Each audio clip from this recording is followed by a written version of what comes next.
네, 안녕하십니까. 미스터 깡입니다. 오늘은 덴트 업계에서 흔히 발생하는 사기 사례, 고객 기만 사례에 대해서 한 세 가지 정도로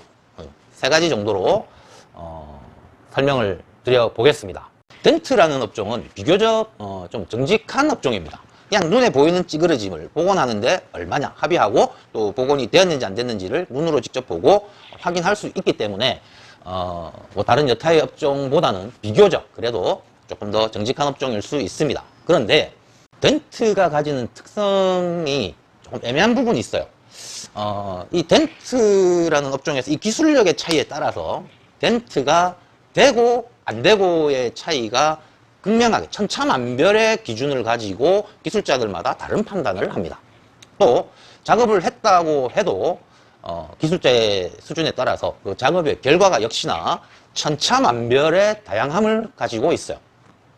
그러다 보니까 이 두 가지 요인에서 고객님들을 기만하고 또 고객님들이 당하는 경우가 비일비재하게 발생을 하고 있습니다. 오늘은 그렇게 해서 발생할 수 있는 고객 기만 사례 세 가지.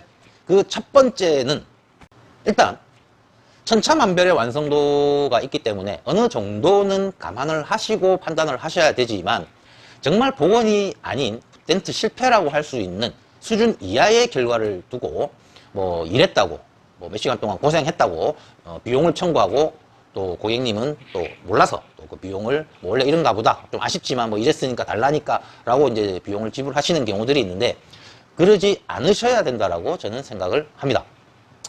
일단 좀 극단적인 사례이긴 합니다만 일단 사례 몇 가지를 보시겠습니다. 도저히 이제 하실만 하지가 않으셨던 거겠죠.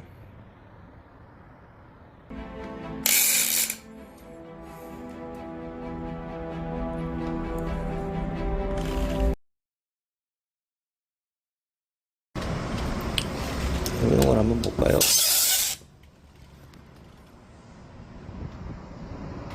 누가 봐도 엉망진창의 결과죠. 이거는 복원을 했다라고 할 수가 없는 수준의 그야말로 실패입니다.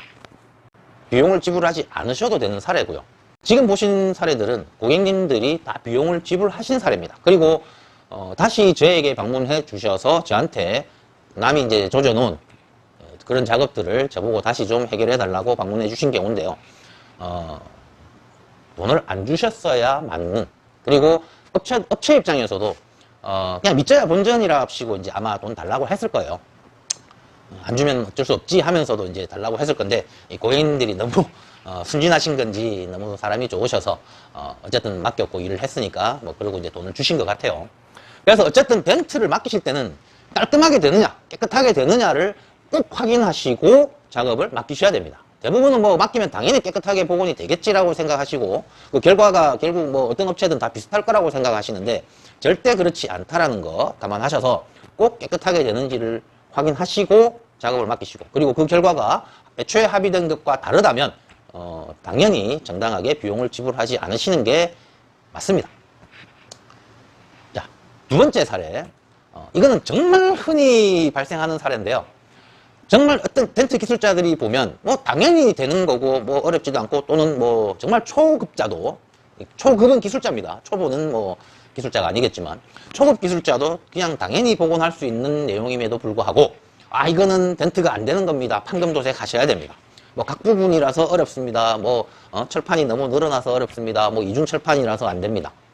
그러면서 판금 도색으로 유도를 해서, 이런 사람들은 덴트 기술자가 아니죠. 그냥 흔히 덴트집으로 알려져 있는 부분 도장이나 뭐 광택을 위주로 하는 외장 관리 업체 일 뿐이고 정말 덴트 업체가 아니거나 정말 수준이 낮은 업체일 겁니다. 그런 말들에 속아서 충분히 덴트를 할 수 있음에도 불구하고 자신의 기술력이 없기 때문인 것을 감추고 이제 판금 도색을 하셔야 된다라고 이끌어내서 돈을 벌기 위해서 고객을 기만하는 경우죠. 너무 많이 벌어지고 있는 현실인데 고객님들은 너무 그런 말에 속지 마시고 충분히 더 알아보시고 판단하시는 것이 맞겠습니다. 자, 그리고 다음 세 번째. 이런 사례는 일단은 기준을 가지고 설명하는 게 좋으니까 사례를 한번 먼저 보시겠습니다.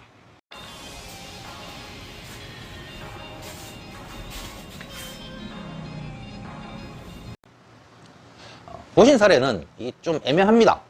어느 정도 기술력이 필요한 작업이에요. 그러니까 아무 곳에나 가서 뭐 다 가능한 건 아니고요. 잘하는 곳에서 가야 되고 또 웬만하면 또 할 수 있는 정도 수준이긴 한데 완성도가 좀 떨어질 수 있는 뭐 깨끗하게 하려면 정말 잘하는 곳에서 해야 되는 수준입니다. 자, 이런 과제를 가지고 덴트집을 방문했더니 덴트집에서 이렇게 얘기를 합니다. 이거는 좀 쉽지 않은 작업인데 한번 시도는 해보겠습니다. 근데 뭐 시도해보고 안 되면 이거는 판금 도색 하셔야 되는 거니까 감안해 주시고 맡겨주시면 좋겠습니다. 라고 얘기를 합니다. 별 문제 없는 내용 아니냐라고 생각하실 수 있는데 애초에 그 정도 작업을 할 수 없는 수준의 기술자가 그렇게 얘기를 하면 그것은 처음부터 판금 도색을 염두에 두고 판금 도색으로 처리할 거지만 고객님을 기만하면서 일을 잡아내기 위해서 고객님을 기만하는 경우가 되겠죠. 애초에 덴트를 할 생각이 없고 덴트가 안 된다고 생각을 하고 덴트를 못하니까 판금 도색으로 잡아야 되는데 그냥 잡으면 그냥 다른 덴트집을 알아보실 것 같으니까 일단 시도를 해볼 수 있는데 실패할 가능성이 좀 있다. 만약에 실패를 하면 판금 도색으로 수리를 하겠다라고 하면서 잡는 경우입니다. 실제로 정말 덴트를 해보려고 하다가 정말 안타깝게 실패를 하고 그래서 어쩔 수 없이 판금 도색을 하는 경우들도 있기 때문에 무조건 다 사기다라고 얘기하기는 어렵습니다. 하지만 문콕조차도 제대로 못 펴는 기술자가 그거를 덴트로 해보겠다라고 하는 것 자체가 애초에 고객을 기만하려는 의도가 명백하죠.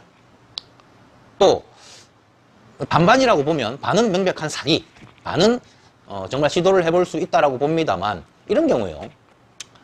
그 반에서 반은 안 될 것 같지만 그래도 혹시 모르니까 진짜 시도는 한번 해보자 라는 마음. 그러니까 기만의 의도가 100%는 아니고 기만의 의도가 약 50% 정도에서 또는 정말 실제로 그렇게 하려는 마음과 기만의 의도가 좀 적당히 뒤섞인 사례일 수도 있습니다. 그러니까 제가 볼 때 그렇게 얘기하는 경우는 적어도 60~70% 수준에서는 사기, 고객을 기만하려고 하는 의도에서 그런 협의가 이루어지는 것이다 라고 이제 개인적으로는 생각을 해요. 이런 경우는 저도 사실은 이거 덴트로 되겠나 하는 생각이 들 때가 있습니다. 그래도 시도를 해보겠다라고 얘기하는 경우가 있죠. 그때 저는 이렇게 얘기를 합니다. 만약에 실패하면 돈 받지 않을 겁니다.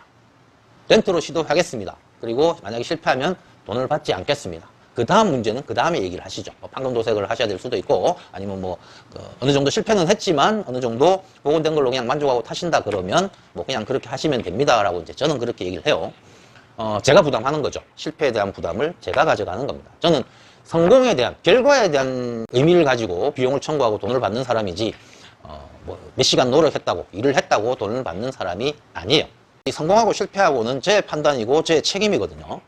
일을 보고 제가 어떻게 작업을 하든 온전히 제가 책임져야 되는 결과입니다. 그래서 그 결과에 대한 부담은 제가 책임지고 돈을 받지 않겠습니다라는 말로 시작을 하죠.